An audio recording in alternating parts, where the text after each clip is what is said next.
Savitri madam खूप हालाकीच्या परिस्थितीतनं स्वतःला सिद्ध करण्यासाठी काही स्वप्न उराशी बाळगून इथं आलेले आहेत. मग त्या सगळं ऑफिसचं काम सांभाळून तुझ्यासाठी एवढं सगळं करतात. तुझ्यासाठी त्यांनी एवढा छान स्वयंपाक केला. पण उपयोग काय झाला? काहीच नाही. ताट सरकवून दिलं त्यांनी, परत अपमान केला त्यांना तुझा. तू आपल्या तिरसाटासारखी निघून गेली. हाती काय लागलं? भलं मोठं शून्य. तरी हे अर्जुन आहे ना, धगधगता निखारा आहे, निखारा. नुसतीच उभ घेत बसू नको, चटके बसतील. आपण आता तू जर चटकेच सहन करायचे म्हणत असशील तर माझाही नाईलाज आहे. आणि असंच होत राहिलं ना, सगळं धुरकट होऊन बसेल सगळी. हा, विश्वंभर साहेब, कसं आहे ना, तुम्हाला ना सगळी विजन क्लिअर दिसली पाहिजे. वाटेतनं चालताना चुकून धुकं लागलं, वाट दिसेनाशी झाली तर लगेच बोंबा मारत फिरा. वाट संपली काय. तुम्हाला माहिती नसेल पण आत्ता झालेली मेजर डेव्हलपमेंट सांगते. काल रात्री अर्जुन कवठेकर स्वतः येऊन मला सॉरी म्हणून गेला. काय? खोटं. हो का? साप खोटं. मग विचारा तुम्ही त्या. काल रात्री अर्जुन कवठेकर स्वतः दाराशी येऊन सॉरी म्हणून गेला.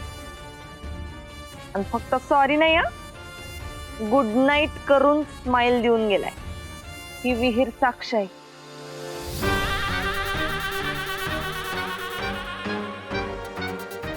आणि एकदा नाही, दोनदा सॉरी म्हणलाय तो 2 दिवसात. आता मला कौतुकाची थाप मिळालीच पाहिजे.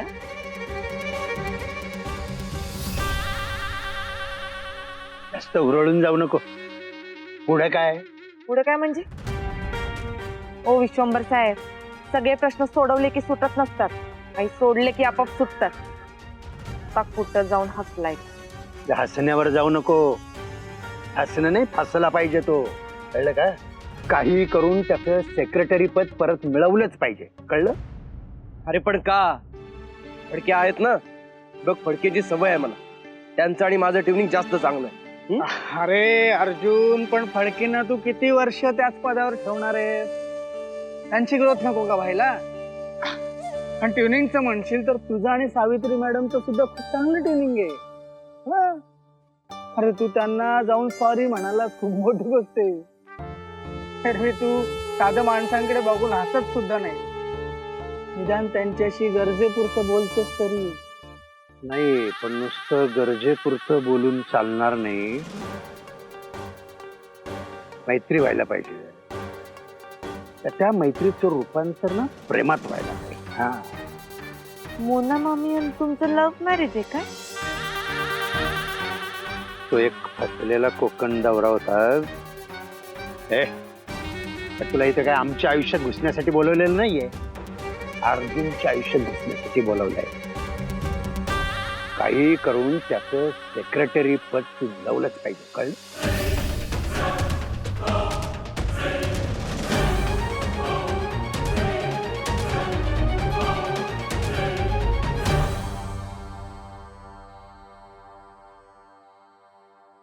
या फडके, बसा. फडके, मी आज तुम्हाला सेक्रेटरी पदावरून बडतर्फ करत आहे. You are fired. का सर, काय चुकलं माझं? तुमची परवानगी घेऊनच तर मी रजेवर गेलो होतो. आई आजारी होती म्हणून गेलो होतो सर. प्लीज सर, काय चुकलंय सांगा ना सर, प्लीज. नाही नाही नाही, तुमचं काहीच चुकलेलं नाही. बसा ना. असं आहे फडके, तुमचं कसं नेहमी करेक्ट असतं ना. आणि आता तुमची शिक्षा ही आहे, यू आर प्रमोटेड. अहो सर, प्लीज असं नका करू. ऐका ना माझं सर, प्लीज. अरे डेफ फॉरवर्ड फडके, मी म्हणतोय की यू आर प्रमोटेड. अहो, आपलं जे पॉवर प्लांटचं प्रोजेक्ट आहे ना, ते तुम्ही सिंगल हँडेडली हाताळायचंय.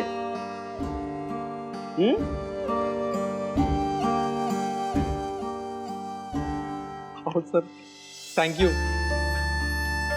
हो, माझ्या काळजाचा ठोकाच चुकला होता सर. Thank you so much. आता ही खुशखबर कळवा आईंना आणि घ्या जबाबदारी. नक्की सांगेन sir. It's a golden opportunity for me sir. आणि मी तुमचा विश्वास सार्थ ठरवेन. I will do my best for this project. Thank you. पण सर तुमच्या सोबत कोण असेल मग? तुम्ही प्रभारी सेक्रेटरी माथ्यावर मारून गेला ना, चालेल ना त्याच्याने काम. काय नाही म्हणजे फडके, तुम्ही तसं चांगलं ट्रेन केलं, नाही म्हणजे चांगला कॅन्डिडेट तयार केलेला आहे. कोण सर? सर मला बोलावलं.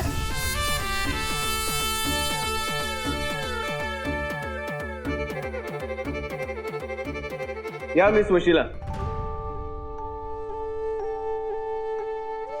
काय माझ्या केबिन कडे लक्ष ठेवून असता का? नाही सर, तुम्ही ते मला बरं सोडा ते. ते म्हणजे बरं झालं तुम्ही आलात, कारण मला तुम्हाला एक खास गोष्ट सांगायची. तुम्हाला नोकरी खायची सवय आहे का हो? नाही म्हणजे तुम्हाला आठवत असेल तर तुम्ही जेव्हा आलात तेव्हा तुम्ही त्या क्लार्कची नोकरी खाल्ली. हे म्हणजे चूक त्याची होती म्हणा, पण आता आमच्या बिचाऱ्या फडकेंची काय चूक आहे? त्यांची नोकरी का खाल्ली? हे म्हणजे सवय आहे का तुम्हाला? फडके, तुम्ही आता काहीच बोलणार नाहीये. तुमची नोकरी गेली म्हणजे गेली. तुमचं काम आता ह्या करणार. हे चबवतं ना तुम्हाला मिस वशिला? नाही सर, म्हणजे मला त्यांची नोकरी खायची. फडके साहेब तुम्ही रडू नका प्लीज. सर त्यांची आई आजारी होती, पण आता ते आले तर मी ऑफिसची कामं करेन, काहीच प्रॉब्लेम नाही. फडके साहेब तुम्ही प्लीज गैरसमज नका करून घेऊ. म्हणजे बघा, मी तसंही ऑफिशियल सेक्रेटरी नव्हतेच, मी तर तात्पुरतं होते ना. खरंच सॉरी, माझ्यामुळे तुम्हाला एवढा त्रास झाला असेल तर. पण सर मी आजपासून क्लासची कामं करते, मला काहीच प्रॉब्लेम नाहीये. फडके साहेब तुम्हीच सेक्रेटरी आहात. अच्छा, म्हणजे तुम्ही ऑर्डर देताय का? जमणार नाही, तुम्ही ते काम करू शकत नाही. तुम्हाला सेक्रेटरी पद हवंय की नकोय? हवंय की नकोय? हवंय. म्हणजे फडके साहेबांना काढून नको. असं कसं? म्हणजे मी 2 सेक्रेटरी कसे ठेवणार आहे? नाही म्हणजे त्यांना काढल्याशिवाय तुम्ही कसं काम करणार? ठीक आहे सर, मग नको.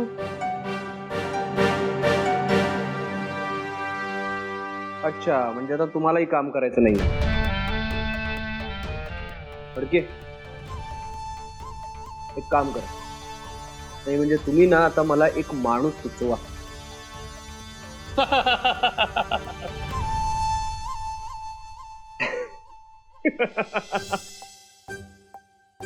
अहो सर, कशाला ठेवता विचारीला? अहो फडके, तुम्हाला 2 मिनिटं पेशन्स नाही का ठेवता येतो? अहो चेहरा बघा त्या मिस वशिलांचा कसा झालेला.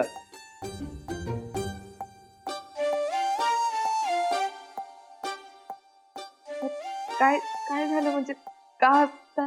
Relax miss Vashila, relax. मी यांना कामावरून काढलेलं नाहीये, मी त्यांना प्रमोट केलंय. आणि आजपासून तुम्ही माझ्या म्हणजेच अर्जुन कवठेकरच्या पर्सनल सेक्रेटरी म्हणून रुजू होत आहात. अभिनंदन. सर खरंच? येस, आपल्या अर्जुन सरांनी तुला पीए म्हणून अपॉइंट केलं. ही डायरी. Sir thank you. म्हणजे मला आता काय खरं काय खोटं तेच कळत नाहीये.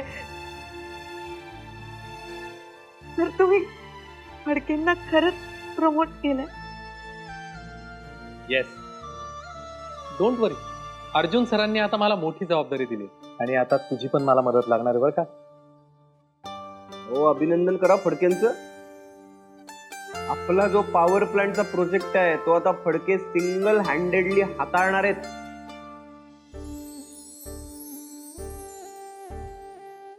काय बाबा, आता आपल्याला फडके जसं सांगतील तसं काम करावं लागणार आहे. अहो काय सर,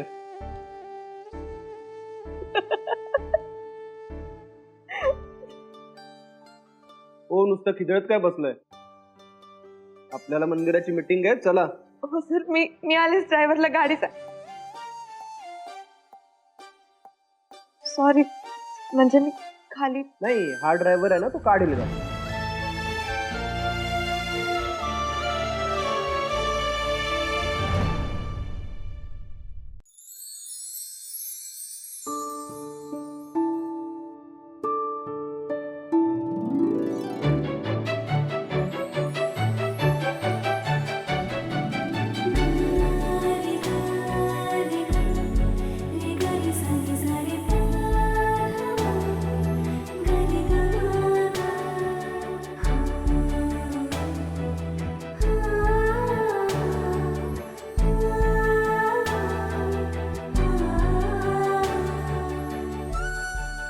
ओम येन बद्धो बलिराजा दानवेंद्रो महाबलः तेन त्वामनुबंधनामि रक्षं माचल माचल.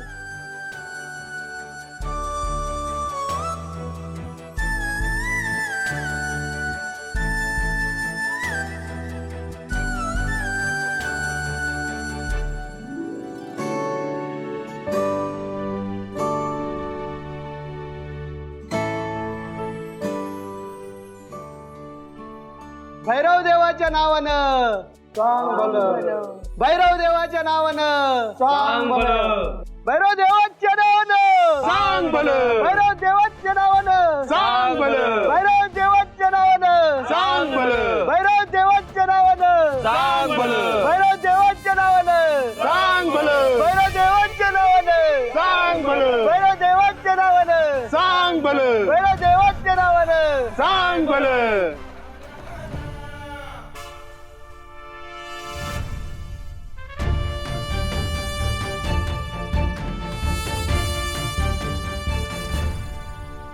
आता येणाऱ्या ध्वजसंकल्प कार्यात कोणतीही बाधा येऊ नये म्हणून मी अर्जुन रावांना हा गंडा बांधला आहे.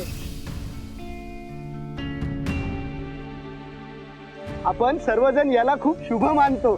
सगळ्यांची श्रद्धा आहे भैरव देवावरती.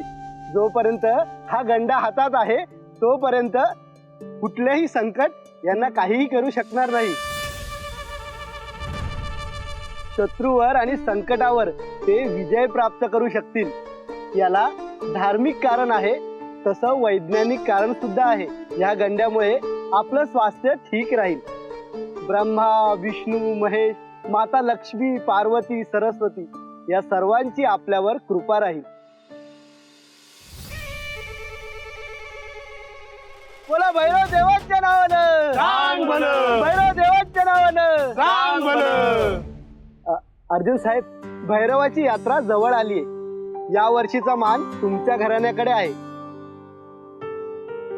त्यामुळे देवाचे सर्व दागिने तुमच्या घरी येतील. पुढील 7 दिवस ते तुमच्याच घरी राहतील. आणि एकदा का तुम्ही ध्वज लावला तर आपण प्रतिपदेच्या दिवशी पालखी घेऊन परत देवळाकडे यायचं आणि देवाची मूर्ती दागिन्यांनी मढवायची. बोला भैरव देवाच्या नावानं सांग भलं. भैरव देवाच्या नावानं सांग भलं.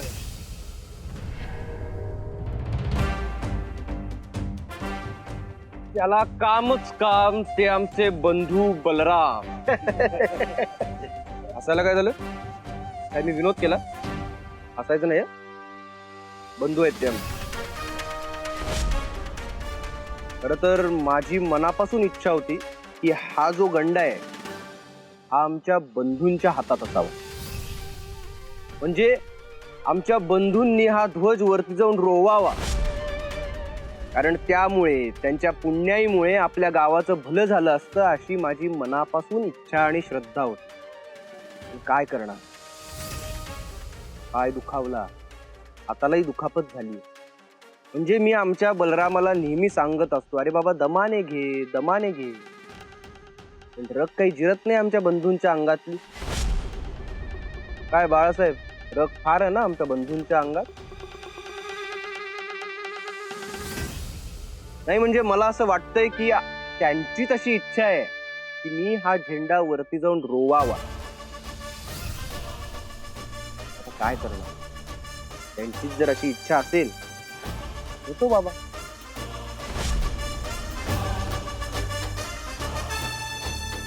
सर, हशिमोटो कंपनीच्या मालकांचा फोन आलाय. मी येतो.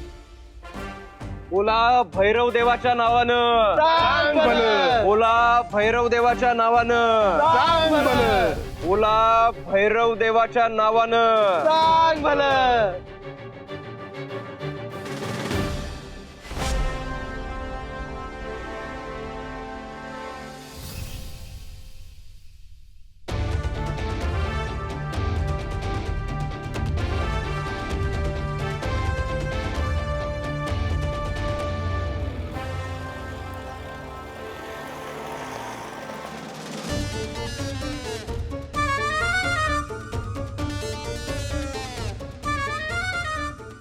शहाणपणा करतोय माझ्या समोर.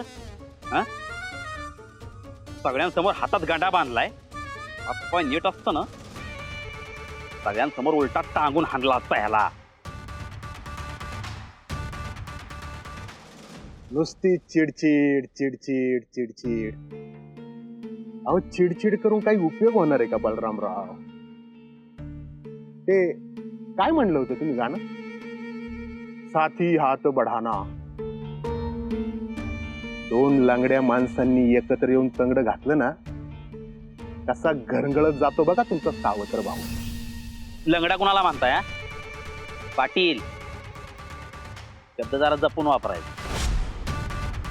तुमच्याकडे काहीतरी प्लॅन आहे ना, त्याच्याबद्दल बोला. नाही ती बडबड करू नका आता. भैरव देवाच्या नावानं चांग झालंय.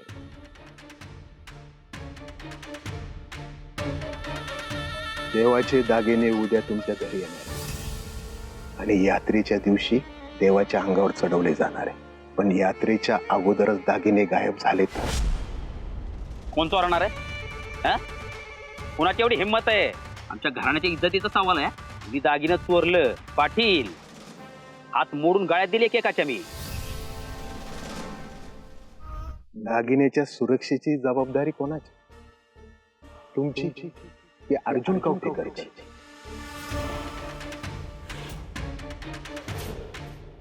आणि दागिने चोरीला गेल्यानंतर बदनामी कोणाची होणार?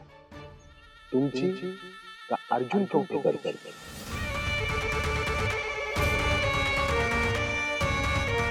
पाटील, एकदम खतरनाक प्लॅन काढलाय की हा? आता फक्त कपडणी नाही, डोक्याने पण राजकारणी शोभायला लागलाय तुम्ही. असं जर होणार असेल ना, तर हे काम मीच करणार. देवाचे दागिने मीच चोरणार. तुम्ही इन्व्हॉल्व्ह व्हायचं नाही, घरातले पण आणि गावातले पण. हे काम बाहेरचे लोक करतील. कळतंय का मी काय सांगतोय?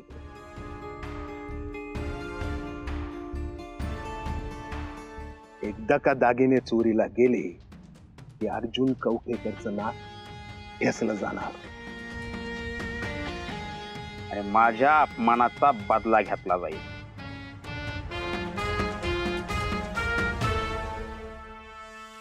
मागवा माणसं.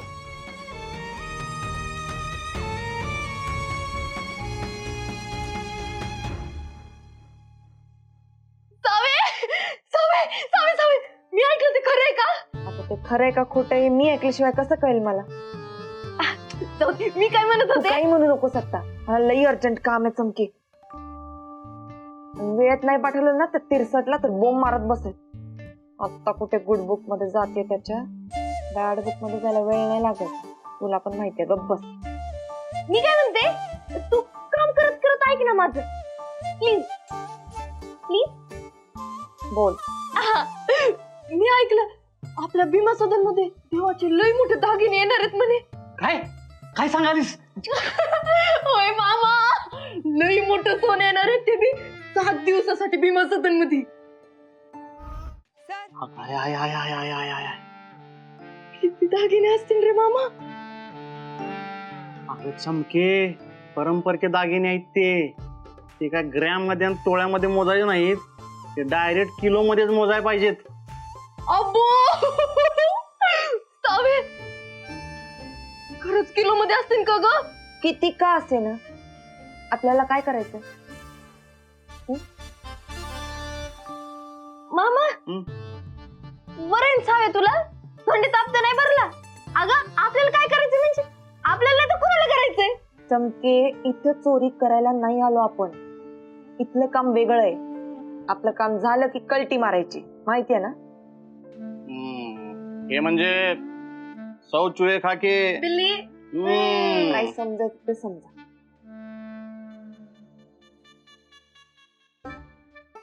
ते नव साधे, तू गेलतीस नव देवळात, तिथं काय बघायला मिळालं नाही तुला? ए साऊ, त्या तिरसड बरोबर देवळात गेलतीस की, बघितलं असशील की.